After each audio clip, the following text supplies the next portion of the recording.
Ah yes, Dead Rising 3. The game with more zombies on screen than Frank has covered horror stories, you know? And where sweet old ladies suddenly morph into bulldozers the second they spot a blocked exit.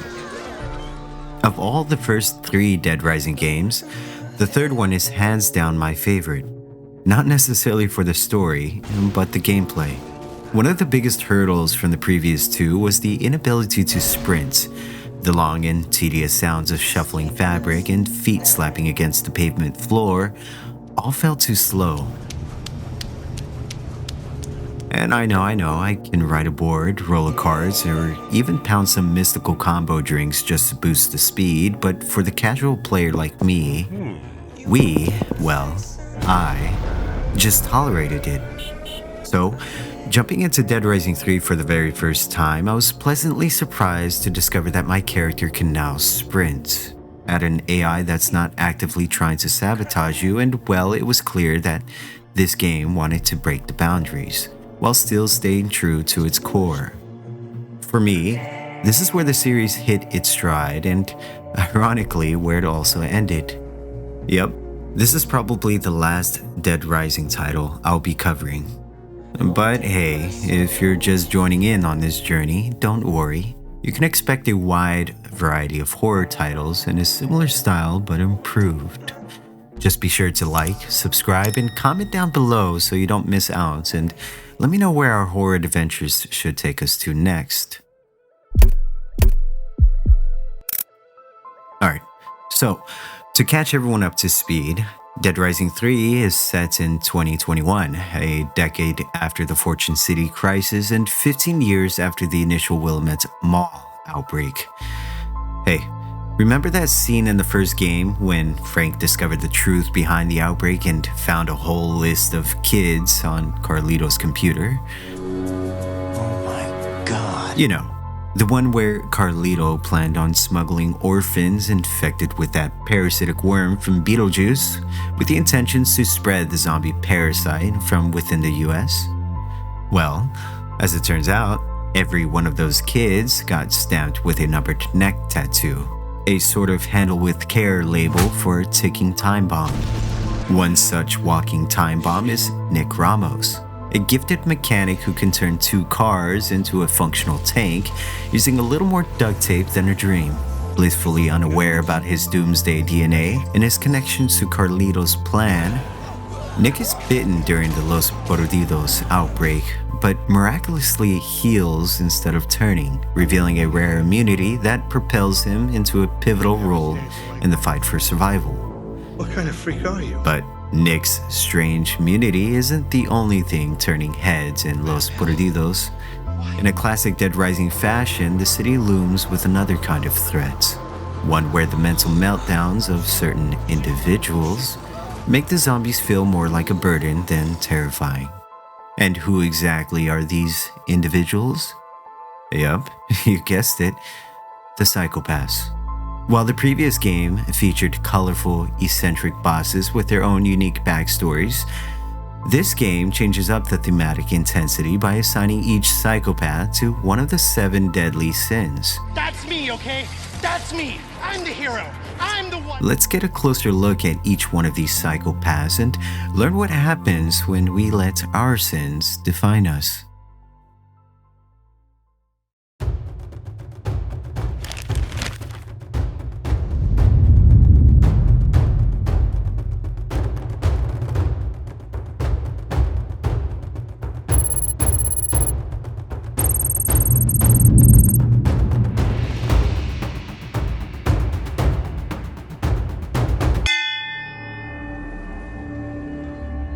Enter, grasshopper. Find sanctuary in peaceful garden. Holy shit. Did zombies get in? Are you okay? Sweet anger causes Jherii Chu Wong. Chu, meaning wisdom, seems almost at peace when you first meet him. He's dressed like a monk, tending a carefully manicured Zen garden, and speaking in a calm, welcoming tone. Yet, the bodies scattered around him hints at something terribly wrong. Chu isn't out here to find his inner peace, he's found it. by keeping visitors like you out. But it wasn't always this way. You see, before the city outbreak, Chu's life pretty much hit rock bottom. He lost his job, lost his cool after his wife left him for a refrigerator salesman, and his children turned into the poster kids for rebellion.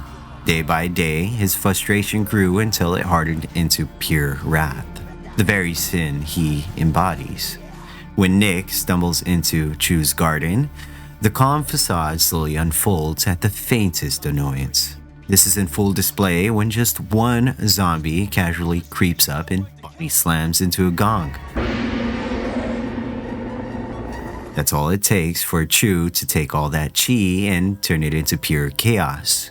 Within seconds, he goes from a peaceful, wise monk offering sanctuary to a ruthless killer aimed to silence anyone who disturbs his newly found peace. Chu is quick on his feet and lethal in close combat. He loves tossing smoke bombs to disappear only to reappear meditating on a pillar. This is where you'll have to interrupt his Zen time fast, otherwise he'll recover some health and jump right back into the fight. Chu's short fuse over gongs and faces is your secret weapon. Smack one or break another and he'll throw a fit, leaving him wide open for a grab attack. Just make sure he's close enough when you do it. After you finally defeat Chu, his dying words paint a pretty clear picture of a man who blames everything but himself, his career, his family, even his own fate. Rather than take accountability or accept help, he chooses to end it, getting ahead of himself in a final act of defiance against the world he believes turned its back on him.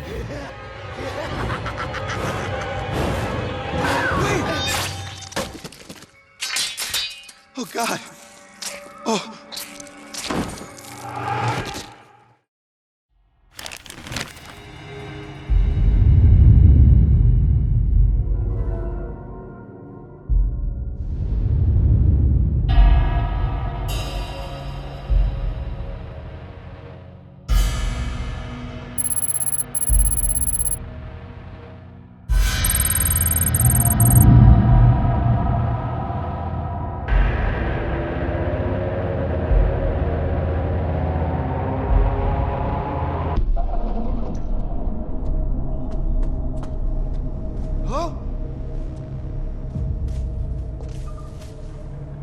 Anybody in here?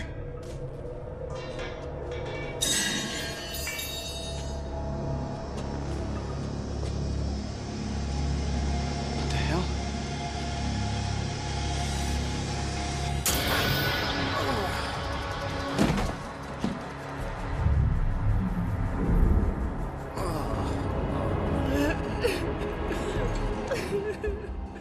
Albert Contiello stands out as the very embodiment of greed. Unlike Chu, Albert's sin doesn't burst out into a fit of rage. It creeps in through his ruthless desire to cash in on every possible opportunity, even if it means hacking up fellow survivors for profit. Albert wears his greed literally on his sleeves and neck, with each piece being a prized trophy from his previous operations, stockpiling on anything he can get his grubby little hands on. His backstory paints him as a surgeon who saw the outbreak not as a reason to panic, but as a potential business opportunity.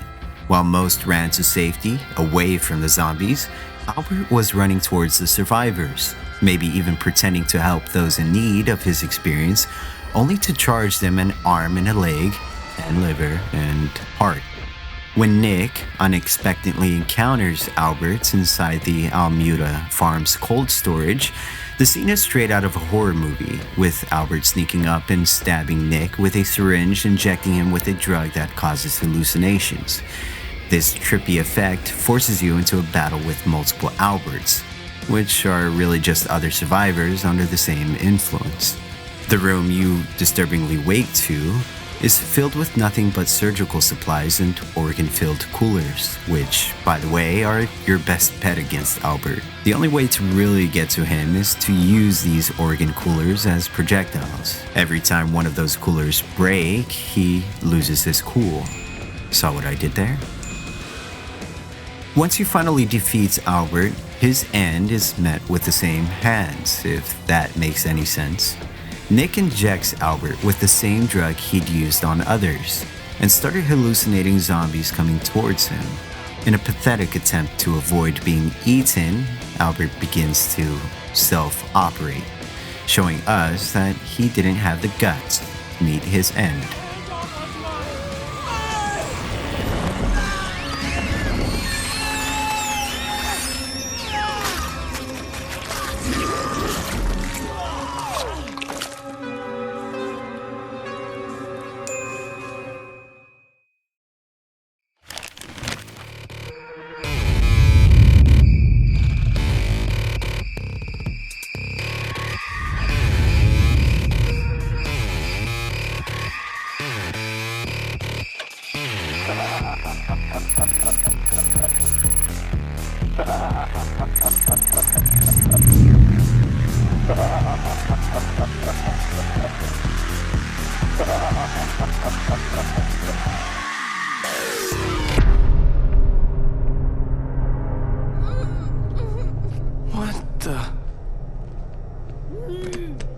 What are you doing in here?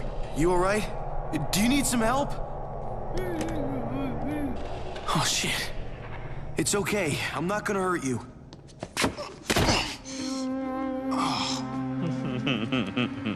Dylan Fuentes is lust, and he's not at all subtle about it. Found in the back of Annie's old-fashioned XXX supply, this psychopath takes too much leather to a whole new level. With his S&M dungeon and a weapon he likes to call the lust cannon, a phallus-shaped flamethrower held to his groin, is a blatant, on-the-nose representation of his sin. Before the city outbreak, Dylan was rumored to be a flamboyant performer who catered to exotic tastes in life, and when the zombies broke loose, he upgraded his act from sketchy backroom performances to outright torture sessions. Now, instead of an audience coming willingly, he just ties them up and makes them watch. When Nick stumbles onto the scene, Dylan quickly demands a show, making it known that he's got the props for it. But when Nick denies Dylan's advances, things get a little heated, turning it into a fight, during which Dylan still taunts you with sexual commands, tempting you to pole dance. If that's not weird enough, Dylan will occasionally abandon the fight just to torment his hostages, leaving him open for attacks. The whole thing is just really uncomfortable. What makes this guy stand out from the other psychopaths is not just his crude humor or shock value, but how he illustrates it. His place, filled with depravity and decorated with bondage gear, fully represents the way lust can bind and imprison those who indulge in it a little too much. Once he is defeated, Dylan goes out with a literal bang, using his lust cannon to shoot a final sad burst of oil in an over-the-top imitation of, well,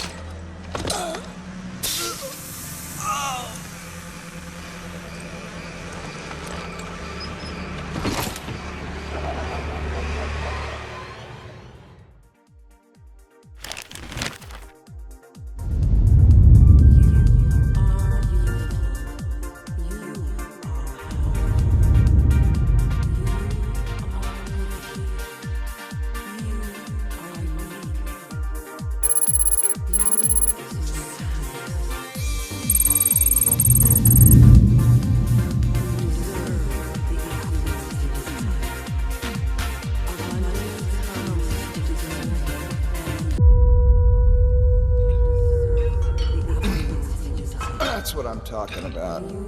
God, you are incredible, Jherii. Excuse me, Jherii? It's not safe here. Hey, mister. What did you say? I am no sir. I am Jherii with 2 eyes. I'm about to take home my long-deserved Miss Gigantic California trophy. No one and nothing's getting in my way. Do you understand me? Hey, listen, it's Jherii Gallo. Jherii, with 2 eyes, is like a walking, talking bodybuilding trophy, flexing her way through the city outbreak with dreams of winning big as Miss Gigantic California. She's what happens when you mix extreme gym dedication with a severe case of pride. Sure, zombies might be infesting the city, but Jherei's main concern, with 2 eyes, is that her bodybuilding dreams are getting bench pressed by the outbreak. Her days of high-intensity workouts were stacked until, well, Nick comes in. Entering Jherei's, with 2 eyes, Temple of Iron, the yoga gym, she's in full workout mode, admiring her own reflection and lifting weights as if the zombie outside was just another day at the studio. Unfortunately for Nick, his attempts with talking to her sucks as he accidentally misgenders her twice. The fight itself is like a deadly dance routine choreographed by Jherei's, with 2 eyes, bruised ego. She's throwing dumbbells and spinning around with her barbell as if she's trying out for an Olympic roid rage event. Every attack is a performance, and her stage is the studio. If her pride takes a hit, she retreats to her beloved mirror for a quick pep talk and a flex, which ironically is the perfect time for you to attack. In a very dramatic end, Jherii, with 2 eyes, is crushed by a trophy stand she pulls down in a misguided attempt to celebrate her own greatness, showing just how blinding and ultimately destructive pride can be. deserve happiness.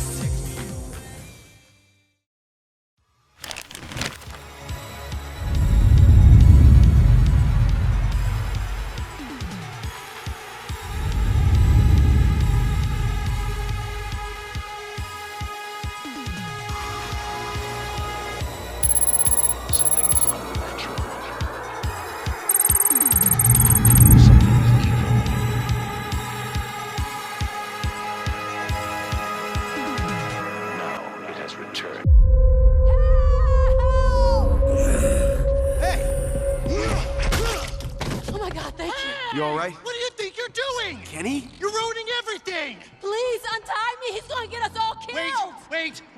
Wait. Here's a practice run. I got this. Survivor's guilt really messes with people's heads. You know? Kenny Dermot serves up a classic case of envy with a side of nerdy desperation. Kenny's more like that kid who copied your homework in school and still somehow gets the answer wrong. His origin story unfolds in the outbreak where he's determined to not only survive, but to become the very hero that he is so desperately desires. At first, you find Kenny cowering behind construction gear at Big Buck construction site and convinced he couldn't save a fly, let alone a damsel in distress. That's where Nick swoops in, the heroic mentor with a heart of gold. Armed with a quick pep talk and a crash course in duct-taped mayhem, Nick shows Kenny how to go from a trembling bystander to a part-time zombie-slaying prodigy. After completing the side mission and progressing through the story, you're given the opportunity to encounter Kenny again, only this time as a psychopath. Kenny's transformation from timid to tenacious is commendable, but fueled by a toxic brew of envy and admiration. He watches Nick's every move, noting his skills, his flair, his easy heroism. And like a true hero, Kenny decides if he can't beat them, do exactly what they do. He changes his outfit to mimic Nick's, crafts his very own version of a combo weapon, like Nick. Oh, and he rebrands himself as Kick, because rhyming with Nick is obviously the key to every successful hero. His approach to heroism is, let's just say, different. with him kidnapping a survivor, staging a zombie attack, and attempting a rescue, all to craft his own heroic moments. But when Nick shows up, Kenny springs into action, or at least his idea of it. Wielding his freshly crafted combo weapon, the junk ball, an amalgamation of cleavers and steel blades, he dodges and swings with all the finesse of a guy who just watched a ton of martial arts movie and decided, yeah, I can do that. Even throwing the junk ball with a flair that's somehow impressive but deeply concerning. Predictably so, Kenny's big hero moment unravels faster than his courage, leaving him surrounded by zombies and his dreams of glory in the gutters. Desperate and out of moves, he turns to Nick once again and begs to join him, pitching himself as the ultimate sidekick. You really need to answer right now because they're gonna eat me.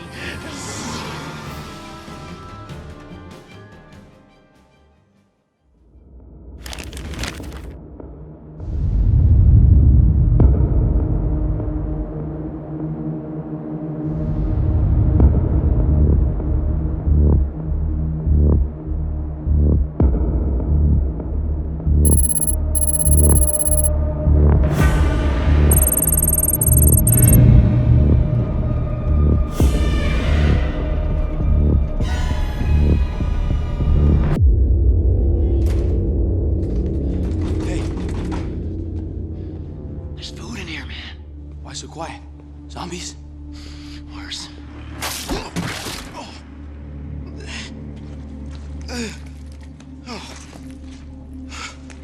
Hey! Who the hell is that? Darlene Fleischermacher is basically Gluttony on 3 wheels, a former competitive eater who decides an outbreak is the perfect time for an all-you-can-eat buffet. While the rest of Los Perdidos is scrambling for their next meal, Darlene's only problem is trying to stuff more food in her face than physics and biology can allow. You first meet Darlene at Uncle Billy's buffet, where she's hoarding everything that isn't nailed down. As Nick walks in, he slips on a lovely puddle of her own homemade gut fluid stew. Truly a warm welcoming. Her single-minded devotion to gorging is pretty clear. She's on a mobility scooter, half of the dishes in sight are halfway to her mouth, and she's annoyed that you're even standing near her grub. Darlene doesn't just look dangerous, she's wielding a giant spork, a deadly combination of a fork and spoon, effectively used to stab and scoop. When poor Lucas, which was one of the survivors Nick found inside, tries to sneak a bite, she's on him in an instant, stabbing him to death while shouting something about skinny dudes thinking they own the world. Clearly, Darlene's concept of sharing is about as generous as the crumbs on her shirt. Her meltdown escalates the moment she suspects Nick criticizing her, turning this buffet queen into a force of nature, charging around on her scooter and hurling plates, knives, and anything else within arm's reach. Battling Darlene is like fighting a buffet from hell on wheels. Her scooter slam charges, circular vomit spin, and constant plate throwing makes you feel like you've just stuffed down 2 entrees. If you're even fortunate enough to knock a few health blocks, Darlene will pause mid-fight for a health buffet, scarfing down food allowing her to heal, giving you an opportunity to interrupt her feeding frenzy by force-feeding her until she pukes, dealing massive damage. Once she hits half health, she speeds up, but still can't turn as quick, so maneuver around her while she's stuck in a scooter U-turn. In the end, Darlene's own gluttony does her in. She tries one last scooter ram, slips on her own vomit, and ends up choking on it, pinned beneath her ride. It's a messy finish to a messy sin, providing that overindulgence can be just as deadly as any zombie.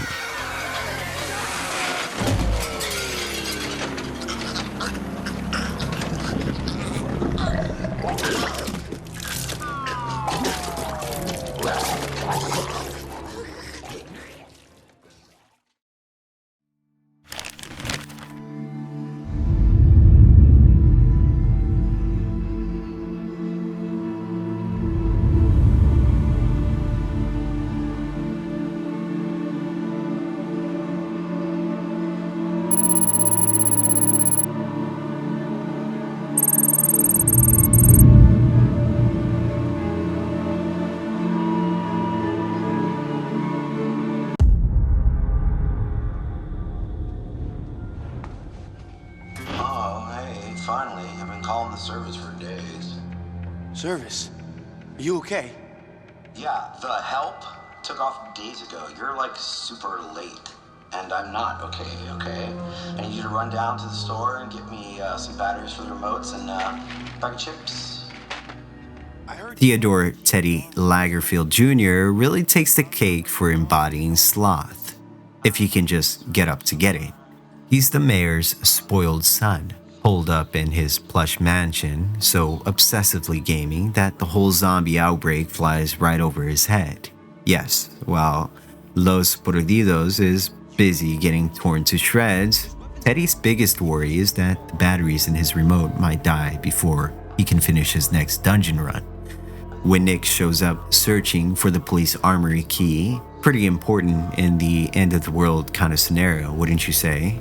Teddy pops up on a massive TV, assumes Nick is there to fetch a snack. Rather than lift a finger to find the key himself, Teddy sends out toy helicopters with guns. Apparently, calling them off takes more effort than our gamer chair warrior can handle.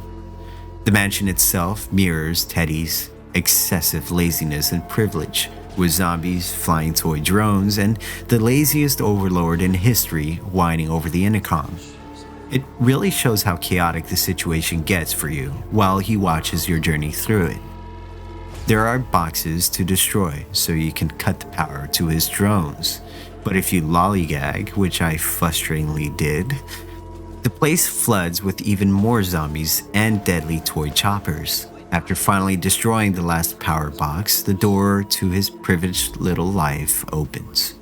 Confronting Teddy is like pulling back the curtain on a wizard who never bothered to learn magic anyway. That's when you quickly realize Teddy isn't some genius mastermind. He's a blubbering idiot, crying and begging you not to hurt him. But before Nick can even lay a hand on him, the stress proves too much. Holy shit.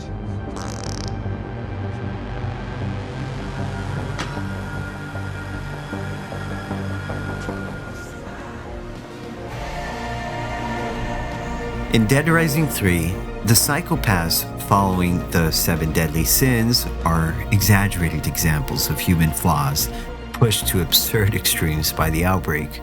Each character takes a sin and runs with it, from Darlene's insatiable hunger for food to Teddy's refusal to lift a finger.